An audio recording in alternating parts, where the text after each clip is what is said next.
كما صليت على إبراهيم وعلى آل إبراهيم إنك حميد مجيد اللهم بارك على محمد وعلى آل محمد كما باركت على إبراهيم وعلى آل إبراهيم إنك حميد مجيد عن عائشة رضي الله تعالى عنها أن النبي صلى الله عليه وسلم كان يعتكف العشر الأواخر من رمضان حتى توفاه الله عز وجل ثم اعتكف أزواجه من بعده متفق عليه۔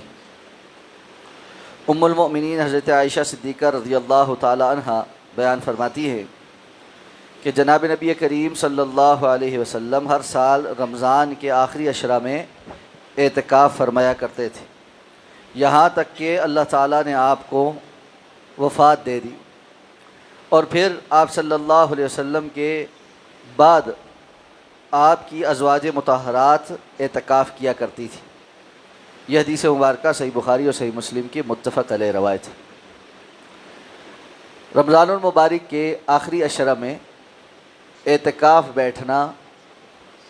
اور اس سے متعلقہ مسائل پر احادیث مبارکہ ذکر ہو رہی ہیں۔ اس حدیث مبارکہ کو بیان کر کے سب سے پہلی بات جو سمجھائی گئی ہے وہ یہ کہ آپ صلی اللہ علیہ وسلم رمضان کے آخری عشرہ میں اعتکاف بیٹھتے تھے، تو اس سے معلوم ہوا کہ مسنون اعتکاف رمضان کے آخری عشرہ میں مسجد کے اندر آ کر دنیا سے کٹ کر اللہ کی عبادت کے لیے نیت کر کے بیٹھنے کا نام، یہاں تک کہ آپ صلی اللہ علیہ وسلم کی وفات ہو گئی، اور پھر آپ صلی اللہ علیہ وسلم کی وفات کے بعد آپ کی ازواج مطہرات مسجد میں اعتکاف کرتی تھی۔ اس سے یہ بات بھی معلوم ہو گئی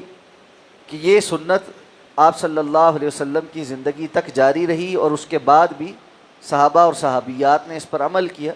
یعنی ایسا عمل ہے جو منقطع نہیں ہوا یا منسوخ نہیں ہوا بلکہ جاری۔ حضرت عائشہ فرماتی ہیں کہ آپ صلی اللہ علیہ وسلم کے بعد آپ کی ازواج پھر مسجد میں اعتکاف بیٹھتی تھی، اور دیگر روایات سے واضح طور پر معلوم پڑتا ہے کہ ازواج مطہرات کے مسجد میں خیمے لگائے جاتے تھے جس میں وہ رمضان کے آخری عشرے میں اعتکاف بیٹھتی تھیں، حالانکہ ان کے حجرات بالکل مسجد نبوی کے قریب تھے، لیکن اعتکاف کے لیے مسجد کا ہونا یہ لازم ہے۔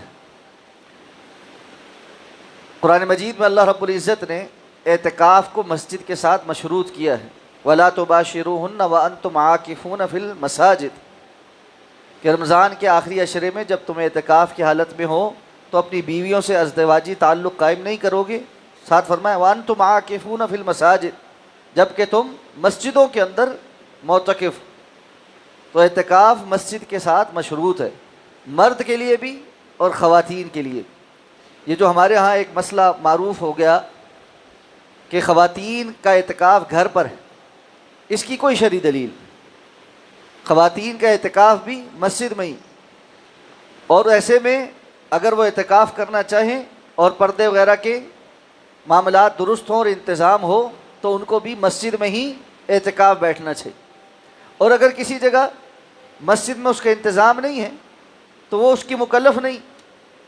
لیکن یہ کہ جی گھر کے اندر کسی جگہ کو مخصوص کر لینا اور اس کمرے کے اندر خواتین کا اعتکاف بیٹھنا،